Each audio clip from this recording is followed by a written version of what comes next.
BNP নামক দলটি যাতে সরকার গঠন না করতে পারে সেই ষড়যন্ত্রে লিপ্ত হয়েছে ৭১ পরাজিত শক্তি। তারই ষড়যন্ত্রের মধ্য দিয়ে আজকে আবার নতুনভাবে ষড়যন্ত্র হচ্ছে। সেই ষড়যন্ত্রকে বৃদ্ধাঙ্গুলি দেখিয়ে তত্ত্বাবধায়ক সরকার প্রধান অধ্যাপক ইউনূস সাহেব, আমাদের নেতা, তারুণ্যের অহংকার, আগামী দিনের প্রধানমন্ত্রী তারেক রহমানের সাথে লন্ডনে 13 তারিখে বৈঠকের একটা দিন সিদ্ধান্ত হয়েছে। এই সিদ্ধান্তের মধ্যে দিয়ে বাংলাদেশের রাজনীতি কি হবে, গতি প্রকৃতি, সেই কথার পরিষ্কার একটা মেসেজ কিন্তু আমরা পাবো। আমাদের মা দেশ নেত্রী বেগম খালেদা জিয়া বলেছেন, কোন প্রকারে কোন ষড়যন্ত্রে পা দেওয়া যাবে না। তত্ত্বাবধায়ক সরকারকে বিএনপি, এই অন্তর্বর্তী সরকারকে বিএনপি দল সমর্থন দিয়েই ইউনূস সাহেবকে প্রধান বানিয়েছে। সেই কারণে পুরো প্রকারে এদের সাথে, তত্ত্বাবধায়ক সরকারের প্রধানের সাথে বা অন্তর্বর্তী এদের সাথে কোনো প্রকারেই মিসআন্ডারস্ট্যান্ডিং করা যাবে না। সকল সমস্যা পরিকল্পিতভাবে সমাধানের লক্ষ্যে আমাদের তারুণ্যের অহংকার তারেক রহমান আগামী 13 তারিখে বসবেন। সেই বৈঠক, সেই গুরুত্বপূর্ণ বৈঠকের জন্য জাতি কিন্তু তাকিয়ে আছে, অধীর আগ্রহে আমরাও তাকিয়ে আছি, বাংলাদেশের মানুষ তাকিয়ে আছে। ভবিষ্যৎ নির্ধারণ হবে 13 তারিখে কি হতে যাচ্ছে। বন্ধুরা আমার, আপনারা ইতিমধ্যে লক্ষ্য করেছেন বনপাড়া পৌর বিএনপি যে নেতৃত্ব বিগত সরকার বিরোধী আন্দোলনে আমরা যারা পৌর বিএনপি নেতৃত্ব দিয়েছি, তারা কিন্তু পুরো প্রকারে এই 17 বছরে যে জুলুমকে উপেক্ষা করে আমাদের প্রিয় নেতা, আমাদের আগামী দিনে প্রধানমন্ত্রী, তারুণ্যের অহংকার তারেক রহমানের সুযোগ্য নেতৃত্বে জাতীয়তাবাদী দল কোনো প্রকারে কোনো বিচ্ছিন্ন হয়নি। দলের একজন কর্মীকেও এই ফ্যাসিজমের দোসরেরা দল থেকে বিচ্ছিন্ন করতে পারেনি। আমাদের লোকাল যে পলিটিক্স করি, সেই পলিটিক্সের নেতা, সেই পলিটিক্যালি কোনো নেতাকে কেন্দ্র করে জানেন যে একটি পরিবার যেমনি ভাবে একটি প্রধান থাকে, ঠিক নাটোর জেলার একটা রাজনৈতিক প্রধান ছিলেন আমাদের প্রিয় নেতা অ্যাডভোকেট ভাই।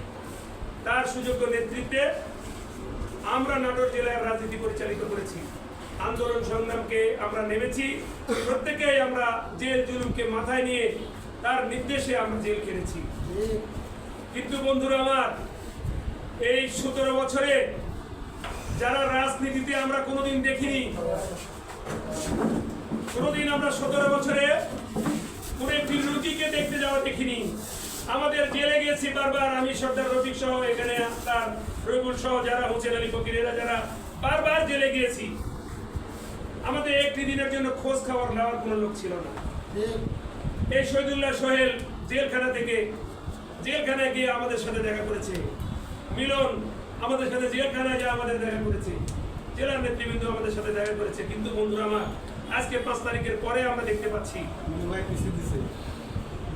দুলুভাই অর্থ পাঠিয়েছে জেলখানায়, আমরা ভাগাভাগি করে আসাদের নেতৃত্বে, আজকে যিনি সেক্রেটারি, ওনার নেতৃত্বে আমরা সদস্য সচিব, ওনার নেতৃত্বে আমরা সেই অর্থ ভাগাভাগি করে আমরা খেয়েছি। বন্ধুরা আমার, আজকে দেখতে পাচ্ছি 5ই আগস্টের পরবর্তী পর্যায়ে এটা কিছু লোক আজকে রাজপথে নতুন এজেন্ডা নিয়ে নিয়েছে। আজকে যারা অধ্যক্ষ ইকরামুল আলম, সায়রউদ্দিন মোল্লা, সেন্টু সহ, আলামউদ্দিন সহ যারা সেদিন তাদের নামে, আমাদের নামে মামলা দিয়েছিল, তোরা শামীম আজকের কারোর অভ্যন্তরণে রয়েছে, তারা আজকে নতুন ভাবে আবার ষড়যন্ত্রে লিপ্ত হয়েছে। রাজনীতির মাঠ, তারা কখনো বলতেছে যে আমার বাড়ি উদ্বোধন করব, কখনো বলছে মানুষকে বিভ্রান্তি করছে। কিছু কিছু দালাল যারা এক ভাই রাজনীতি করে আরেক দল, আরেক ভাই রাজনীতি করে বিএনপি নামধারী বিএনপি, আরেক ভাই হলো আরেক সন্তান হলো উপদেষ্টা, ছাত্র উপদেষ্টা, বড় বড় নেতা মূল নায়ক সাজতে চায়। কাকে কাকে আমরা দেখেছি বিগত সময়ে, সরকারের সময় কারা আওয়ামী লীগের দলের সিদ্ধান্তকে অমান্য করে যারা নির্বাচন করেছে, আওয়ামী লীগের মঞ্চে গিয়েছে, যায় তারা তাদের দালালি কোনা করেছে। আজকে আবার একই গ্রুপ এই নাটোরে, এই বড়াইগ্রাম, গুরদাসপুরে কখনো আমরা একজন ব্যক্তির নাম আমরা শুনিনি। শুনেছেন কি আপনারা? শুনেননি। কিন্তু নতুন ভাবে এর মধ্যে ষড়যন্ত্রে আবার লিপ্ত হয়েছে এবং আমাদের নেতৃত্বকে চ্যালেঞ্জ করার জন্য, হুমকির মুখে ফেলে দেওয়ার জন্য তারা ষড়যন্ত্র করছে। তারই প্রতিবাদ স্বরূপ আমাদের প্রিয় নেতা অ্যাডভোকেট এম রুহুল কুদ্দুস তালুকদার দুলু ভাই এই নাটোর থেকে রওনা দিয়ে উনি ঢাকার উদ্দেশ্যে যাবেন। আমাদের নেতা, আমাদের রফিক সর্দার এবং আসাদুজ্জামান আচার সহ, সালমান হাফিজ সহ